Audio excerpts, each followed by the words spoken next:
My parents come first. Your mom has to leave. Lol. My husband said this to my mother out of the blue.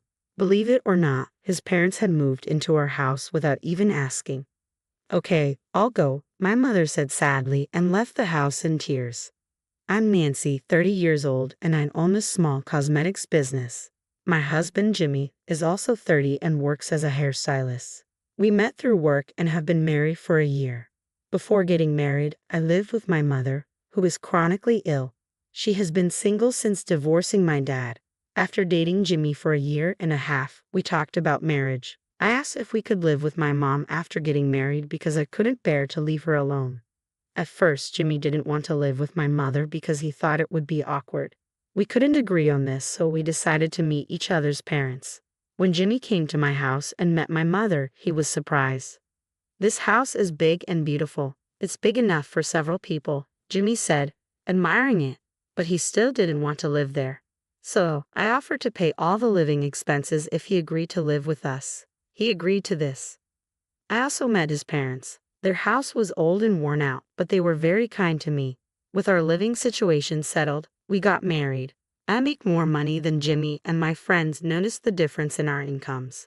But since he had a job and was independent, I didn't worry about the money. I liked his personality more. I'm usually a pessimist, but Jimmy's cheerful personality made me feel happy. I was glad to have him as my life partner. Jimmy, who is friendly and works as a hairstylist, quickly got along with my mother, so I thought living together would be easy. But I was wrong. After we got married, Jimmy started relying on me more and more for money.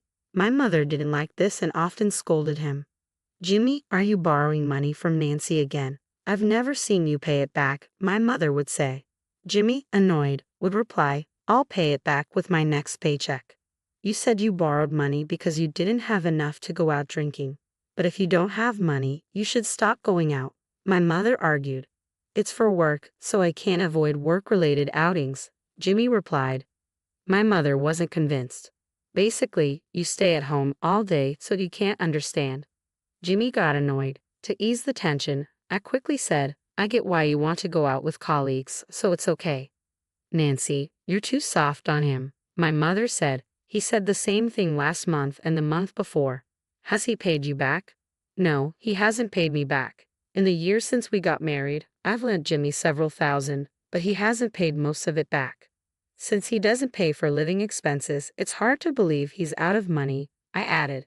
Then Jimmy said, living with your mother is really hard. She's so difficult. Since I have to deal with that, borrowing some money should be okay, right? You agreed to this by letting me cover the living expenses. I'm not lending you any more money. Please, I don't have much with my low salary, I replied. Even though I kept refusing, Jimmy kept asking for money until I eventually gave in. I knew this couldn't continue and tried to talk seriously with him, but he always dismissed it with a smile. Honestly, I'm thinking about divorce, I admitted. When we were dating, Jimmy often treated me to meals and gave me gifts. Now, even though it's only been a year since we got married, things have changed a lot. I hoped he would change, but that hope quickly faded. Jimmy quit his job at the salon without telling me and then got into debt from gambling. I'm sorry, I'll pay it back for sure. Can you cover my debt? He secretly asked me. But my sharp-witted mother noticed and joined in. Are you asking Nancy for money again? No, Jimmy looked uncomfortable, not wanting my mother to know. But I was really angry and told my mother everything. She exploded with anger. There's no way we're covering your debt. Get a new job and pay it off yourself. I'm in trouble because the repayment deadline is coming up. Can't you and Nancy cover it? Jimmy pleaded. I'm in trouble because the repayment deadline is approaching. Can't you and Nancy cover it? Don't be ridiculous. My mother was furious. Ever since living with you, MIL, it's been nothing but lecturing. I'm getting stressed out. You even criticize my appearance, saying it's not appropriate for a hairstylist. Jimmy was irritated. Are you saying this is my fault? I didn't gamble before we got married. I started going to casinos and horse races because I didn't want to come home. That's just an excuse. I'm borrowing money because Nancy said it's okay. It has nothing to do with you. Calm down, both of you, I tried to intervene, but it was in vain. It turned into a huge argument. From the next day, my husband and mother stopped hiding their disdain for each other and didn't speak to each other at all. A week later, on a weekend morning, people from a moving company suddenly arrived at our house. Ha! What's going on? I was stunned. They are here. Jimmy opened the door excitedly. Then a large number of boxes were brought into the house. What's happening? I asked Jimmy. At that moment, his parents showed up. Good morning. Why are you here so early? My mother was bewildered, standing with the people from the moving company and Jimmy's parents. My parents are moving in from today, Jimmy suddenly announced. What? What are you talking about? I had no idea about this, I said, astonished. Today is the moving day. I look forward to all of us living together, Jimmy said casually. It was unbelievable. My in-laws were moving in without permission. My parents come first. You, my MIL, need to leave. Lo, my husband told my mother. What is this? My mother was at a loss. This is my mother's house, you know, I said, and my husband looked surprised. Huh? He had assumed that since I run a company, I had bought the house, I realized. To really, my husband was fled. I said, since it's my mother's house, there's no way she should leave. I told him firmly. But they've already moved out of their house. What? Are you serious? I was stunned by his rashness. Did you think we would just allow them to move in unannounced? I asked. No, but the house is big and you have money, so what's the problem? I was infuriated by his flippant attitude. Enough already. You're unemployed, in debt, and now this? Absolutely not. Shut up. You should experience living with in-laws too. For the first time, my husband yelled at me with a terrifying face. I won't let them leave. I was intimidated, having never seen him like this. He used to be so kind. How did things get to this point? Did my request for him to live with us change him this much? No, it wasn't that. Maybe we shouldn't have gotten married in the first place. I was filled with despair at that moment. Fine, I'll leave, my mother spoke up. What? I was shocked. I'm sorry. It was wrong of me to ask my married daughter to live with me. My mother looked sad. I desperately tried to explain, but I was worried about you living alone with your illness. That's why I asked Jimmy to live with us. It's okay then, Jimmy and I will leave. You can stay here, it's fine. See, your mother is okay with it, my husband said with a smirk. He was clearly thrilled about my mother leaving. My mother went to her room and started packing her suitcase. I'll come back for my things once I find a place. Mom, wait, I said frantically. Nancy, be nice to your in-laws. My mother quickly packed her things and headed to the front door. Goodbye, my husband said. Goodbye, my mother replied, tears streaming down her face. Mom, this house has been our home since before I was born.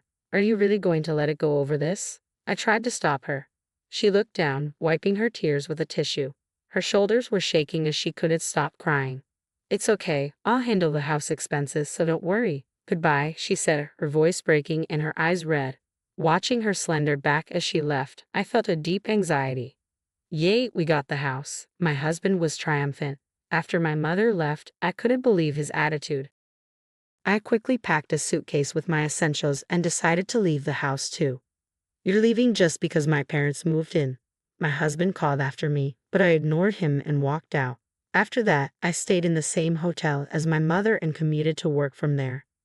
I had brought with me 5 days' worth of suits, but I was missing many things since I left in a hurry, so I bought what I needed. A month flew by as I was busy with work. One day, I took a day off during the week and went to our old home with my mother. We unlocked the door and entered the house. In the living room, we found my husband, his parents, and another woman. Nancy and mother. My husband stammered, surprised by our sudden arrival. The house was cluttered and messy compared to before.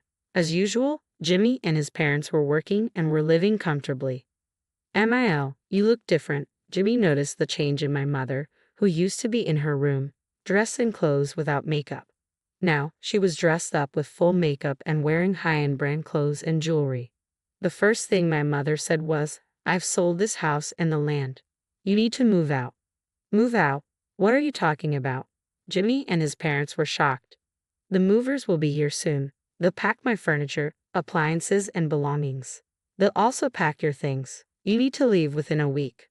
Wait, what is going on? My husband was floored. I own this house and the land. I've let you stay here rent-free for over a month, so you should be grateful, my mother said firmly. No way. We're not leaving. My husband strongly resisted. In a week, this house and land will belong to someone else. If you're still here, then you'll be trespassing, and the police will get involved. Is that what you want? My mother had planned to sell the house and land for some time. The house was too big and hard to manage, so she was considering moving to a smaller, more manageable place. When Jimmy's parents moved in, she seized it as an opportunity to get back at Jimmy for causing me so much pain. Jimmy was stunned when he learned this. So when you were crying as you left the house? Oh, those tears were because I was trying so hard not to laugh at your triumphant face. I was acting. Didn't you think I was good? My mother said, laughing. Ma'am, it's time, her secretary informed her. Ma'am? My husband was stunned. You didn't know? I'm a consultant for the cosmetics company. When he heard the company name, my husband was shocked. Wait, that huge company? I thought you were unemployed. Well, I am at home a lot because of my chronic illness, so I left the company to Nancy's brother. Nancy is the president of our subsidiary. I didn't know any of this. Seems my daughter didn't trust you enough to tell you. Anyway, I'm leaving now. Make sure you move out by the deadline. With that, my mother left the house gracefully with her secretary. Nancy, why didn't you tell me? My husband immediately asked. I thought it would make living together even more difficult. Besides, I was worried you might try to borrow money from her too. Hearing my reason, my husband smirked. So, it turns out you have more wealth than I thought. The new place must be nice too, right? We'll move there too. That's not happening. I'm here to discuss our divorce. What? Divorce? My husband looked incredulous. And this woman sitting casually on the sofa, she's your mistress, isn't she? I said, looking at the woman who lowered her face uncomfortably. No, it's a misunderstanding. She's just an acquaintance, nothing more. My husband defended himself. This is the proof. I laid out photos on the table showing evidence of his affair. I had been suspicious of his infidelity for some time and hired a private investigator. The countless borrowing of money and gambling were likely spent on this woman too. When did you take these? The photos showed him entering a hotel with the mistress. I'll be demanding alimony. Realizing he couldn't hide anymore, my husband apologized. I'm sorry, I'll break it off with her. The divorce isn't just because of the affair. You don't work and you've racked up debt. I kept hoping you'd change, but I can't wait any longer. Hearing this, my husband countered, but you earn enough, so it would have been fine if I stayed home as a house husband, right? Why should I support a house husband who also cheats and racks up debt? I used to work, but since you kept lending me money, I lost the motivation. So it's my fault you stopped working. Then it's even clearer we should divorce. Seeing my resolve, my husband conceded, okay, let's divorce. I'll pay the alimony. I called the lawyer who had been waiting outside. We drafted a legal document regarding alimony, and my husband signed the divorce papers. I have prepared the lawyer to draft the documents, but I'm still entitled to half of your assets. We've been married for a year, so I should get half your annual income, he said, as if it were a matter of course. But it wasn't going to be that easy. We had a prenuptial agreement stating that there would be no division of assets in the event of a divorce. Remember what, Jimmy? You agreed to the prenup, didn't you? No, he finally remembered. It was agreed that there would be no division of assets if we divorced within 2 years. Yeah, I agreed, but I didn't expect this. Jimmy looked pale. At the time, you didn't imagine we'd separate, so you agreed to it without much thought. So if we divorce, you don't get a cent. You'll be only paying alimony. Hearing this, Jimmy hung his head. At that moment, the movers arrived, and I began directing them to pack. Wait a minute. What's this about being unemployed and in debt? You said you were a company president. Jimmy's mistress, who had kept quiet until now, shouted loud enough for the whole house to hear. Sorry, I was originally a hairstylist. I'm unemployed now, but I plan to find a new job soon. Apparently, Jimmy had lied about his job to his mistress. I'm breaking up with you, she shouted and immediately left the house. The movers finished packing my mother's and my belongings, then started packing Jimmy's and his parents' things. His parents were in shock at this sudden eviction. Later, I went to the local government office and filed for divorce. Our marriage lasted only a year. After we separated, Jimmy desperately searched for a new job but couldn't find one with conditions as good as his previous job, so he struggled to find employment. With alimony payments and debts, Jimmy and his unemployed parents ended up homeless. They eventually found part-time jobs and managed to rent a rundown apartment. My mother and I moved to a new place. It's a modest home but surrounded by nature and very comfortable. I have no lingering feelings for Jimmy, and I'm not considering remarriage right now. My work as a company president is fulfilling, and I'm living happily with my mother.